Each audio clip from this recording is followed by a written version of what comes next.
All right, folks. Well, I just finished the Monique interview on Shannon Sharp's Club Shay. And it was good. I ain't gonna lie, it was pretty good. I think Monique, if nothing else, she is very well spoken. As many have said, her story has never changed. She's presented receipts in more ways than one. For example, the story about Almost Christmas and just like the poor treatment of the cast and staff, along with, I believe, like the trailers at one point blowing up. And there's video footage online that she's posted. The interview itself was right at 3 hours, like 2 hours, 55 minutes, which outdid Kat's by, I believe, about 10 minutes. I think his was 2 hours, 35 or 45 minutes. And I'd say about an hour and 30, an hour and 40 minutes of this interview. It's stuff that if you've been following the Monique journey for like the past decade, especially a few years ago during the whole Netflix boycott thing, most of what she said you've already heard regarding the Tyler Perry and the Oprah stuff. Because the YouTube channel for Club Shay, they've already broken the interview down into segments. The Oprah content is like 58 minutes or so. The Tyler Perry segment is about 40 minutes or so. But regardless, I do feel like this interview, like I said, it was just very well spoken. And you clearly understood where Monique was coming from on the issues and, rough patches that occurred between her and D.L. Hughley, Oprah Winfrey, Kevin Hart, Tyler Perry. She talks about the current back and forth trying to get the proper compensation from the success of the Parkers. She talks about the Queens of Comedy, basically her entire career. And of course, Precious. And to really get to the meat and potatoes of this interview, there were several moments in the interview itself where both Shannon and Monique extended a hand for an invite for Tyler Perry and Oprah Winfrey to come to the couch, have a sit down and talk with Shannon. But Shannon was like, yeah, I'll see if I can, get Oprah on here or get Tyler on here. And, we could just talk about this. And Monique was like, no. If they come on here, I want to be on here as well. And my husband too. And Shannon asked a $1 million question. Monique, when and if Tyler or Oprah decide to talk about this subject, what do they need to do in order to make things right? The first thing Monique said, they need to take accountability for wronging her. They both need to issue an apology. And she goes on to mention, when it comes to Tyler Perry, he needs to compensate me for the millions that he cost me. And I ain't gonna lie, I highly doubt that is going to happen, because her career, she said, was on a certain trajectory. And then Tyler telling that lie, which she said during the phone call that she recorded, that he said he did, he was wrong for starting that rumor about Monique being difficult to work with. That trajectory flatline. Basically, when that rumor started to circulate around, that's when her career began to tank. It cost her and her family millions of dollars. I personally do not think that Oprah or Tyler will accept this invite to go on Club Shay and address, what Monique has said about them. They're both billionaires. They both have so much going on that I doubt they're going to look down from their Mount Olympus, if you will, to mingle with the quote unquote common folk to address these, it's hard to even call them allegations, because like Monique said, you look online, the receipts are there. I don't think it's ever going to happen. And Monique did say, several times, like, people talking about like, oh, bitter and you need to move on and let go. I can't. And the thing is, this isn't me downing or dogging Monique. Let me just put it this way. If they never apologized, then what? What exactly is the game plan? Because and I did a separate video on this when the news broke within the past 24 hours, Cat Williams has invited Monique to come on his comedy tour.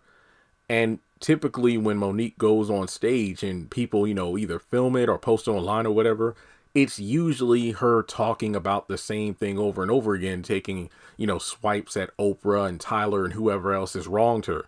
When she goes on this tour, is it going to be like fresh material, or is it just going to be her on stage saying what she's been saying for the past 10 years, but, adding extra, people to the list like DL Hughley and Kevin Hart?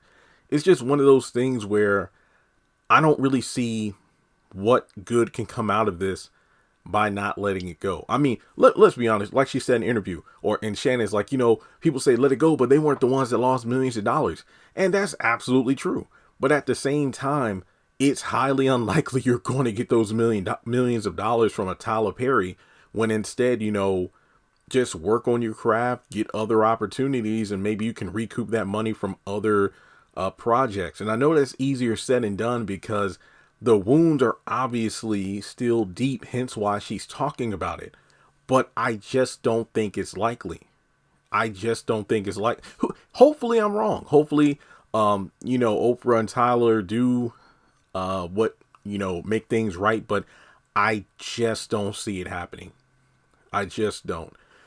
She talked about Taraji P. Henson and the fact that, over a decade ago, what was it, on the Monique talk show, they were sitting in Monique's trailer and, Taraji was talking about how, yeah, Mo, sometimes you just got to take the you just got to take the offer that's given. And then if a certain, project you do blows up, then the opportunity is going to come and you'll be, making the bank.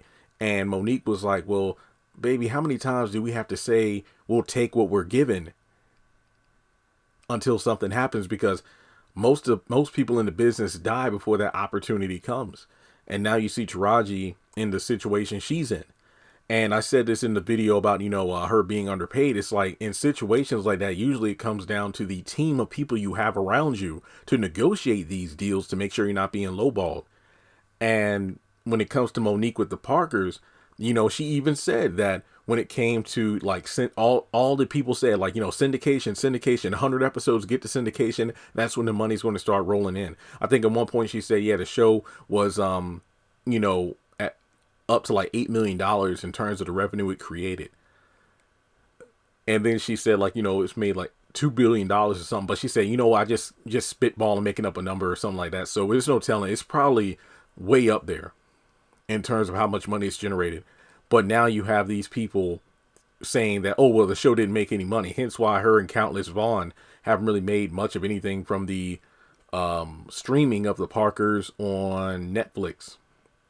But the same could be said about a lot of these television shows where streaming came into the, the picture. I think, well, let's put it this way. When the contracts for shows like Family Matters, the Parkers, the Hughleys, Sabrina the Teenage Witch and whatever, streaming wasn't even a thing. So I have no idea how companies handle the distribution of these shows on streaming platforms, and how or even if the actors and creators and directors and writers of these shows receive compensation.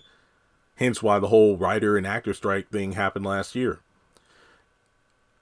Sometimes you just sign a bad deal. You get taken advantage of and you really can't do anything about it. Now, Dave Chappelle did something about it. He did one of these, I don't even want to call it specials, but just like a 20-minute segment. He just sat on a stool and he talked about how back in the day, he was hungry, and Comedy Central gave him his first big deal and he just signed off on it. Like, he really didn't know what he was signing. He just knew that at the time he was struggling and he needed anything to get up on his feet. That led to the Chappelle Show. But the Chappelle Show was streaming on Netflix and whatnot, and he doesn't receive a cent from that show because he doesn't have any ownership of it. So he just asked the people to boycott. and hopefully Comedy Central will make it right, or whoever. I think it was Comedy Central, and the people, I guess there was, well, Dave has just such a huge following that if people talk, he's going to listen.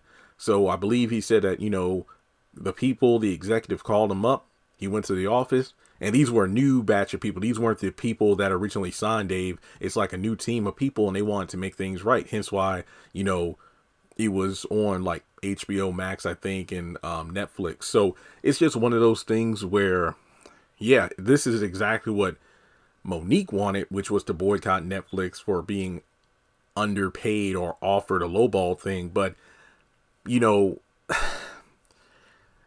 she did talk about is the messenger. Like, two people can have the same message, but if one person doesn't like fit the appearance or the demeanor that people like, the message is going to be ignored in favor of someone else. But I think there are other factors to it, though. When it comes to situations like musical artists, like, for example, Taylor Swift. Her big thing was wanting to purchase her masters from Big Machine Records, but the dude named Scooter wouldn't do it and let somebody else, get the masters. And then what did she do? She re-recorded her project and made major bank from it. Just anytime she does a re-release of an old album, it breaks a Spotify record. It sells out in stores, and she puts out multiple vinyls of the same album. Like, here's the pink edition. Here's the ultra deluxe edition with like 3 extra songs from the vault. And it's just insane how she does that. And not everybody can do that, obviously, depending on the career you're in. But it just seems like sometimes you just need to pick your battles. And some battles really aren't worth fighting, because she brought up how Wanda Sykes said, Monique, I'm with you, but, I just went on to a different platform. And sometimes that's what you got to do, because you got to like either take the low ball or just go somewhere else and just kill it. That way the next time is even bigger. And I get it, because sometimes the next time doesn't happen, but it's better to do at least 1 or 2 more next times. And then if that doesn't work, just do something else through another company or another strategy, as opposed to just sitting around for 10 plus years waiting for someone to apologize or compensate you, and they haven't acknowledged you in years. It's like, well, when is it going to happen? I highly doubt it will. But I will say this: it's a good interview. It is. Like I said, about over half of it is stuff I already heard. But I did like hearing things about like how the Parkers came about, the story with her husband. Like, I knew about most of the backstory with her husband, but just in the context of this interview, it flowed pretty well. I think Shannon does a good job asking the questions. Like I said, Monique spoke clearly, got her points across, and whether or not you agree with her, like I said before, very well spoken. But I just don't think things are going to, fall into place the way that she would like in order for her to move on. I just wish her the best, though. I know that the Breakfast Club, like Charlemagne, apologized for the whole Donkey of the Day thing, and I believe Monique accepted his apology. But I just don't think that sitting around going on and on about Tyler and Oprah or whoever else on any given chance that she gets to be on the platform is the way to go about it. But that's just me. That's just me, because I remember during the Netflix boycott when she went on the Breakfast Club, The View and whatnot, Sway in the Morning. I think it would have done, and this is just, like I said, this is just me. I think it would have been better if Monique used her appearances on these platforms to promote her comedy, to promote a project she was working on. I think that would have done better than her just going on what I called to that back then, like the Netflix boycott tour, because Netflix numbers didn't decrease. Netflix wasn't taking a hit for that. I just think that if she opted to go on a different platform like Hulu or Amazon or whatever, and from there did a project, is like, look, things didn't work out with Netflix, but we decided to take, things to another platform, and they treated us right over there. Enough said. But that's just me. And let me know your thoughts in the comment section below. What did you think of Monique's Club Shay Shay interview? Did you like it? Did you think it was just more of the same? Do you think Tyler and Oprah will ever apologize? Will they appear on the show to make it right? Who knows? But what do you think Monique's next move should be? Let me know in the comments below. Like and subscribe, and I'll catch you in the next video.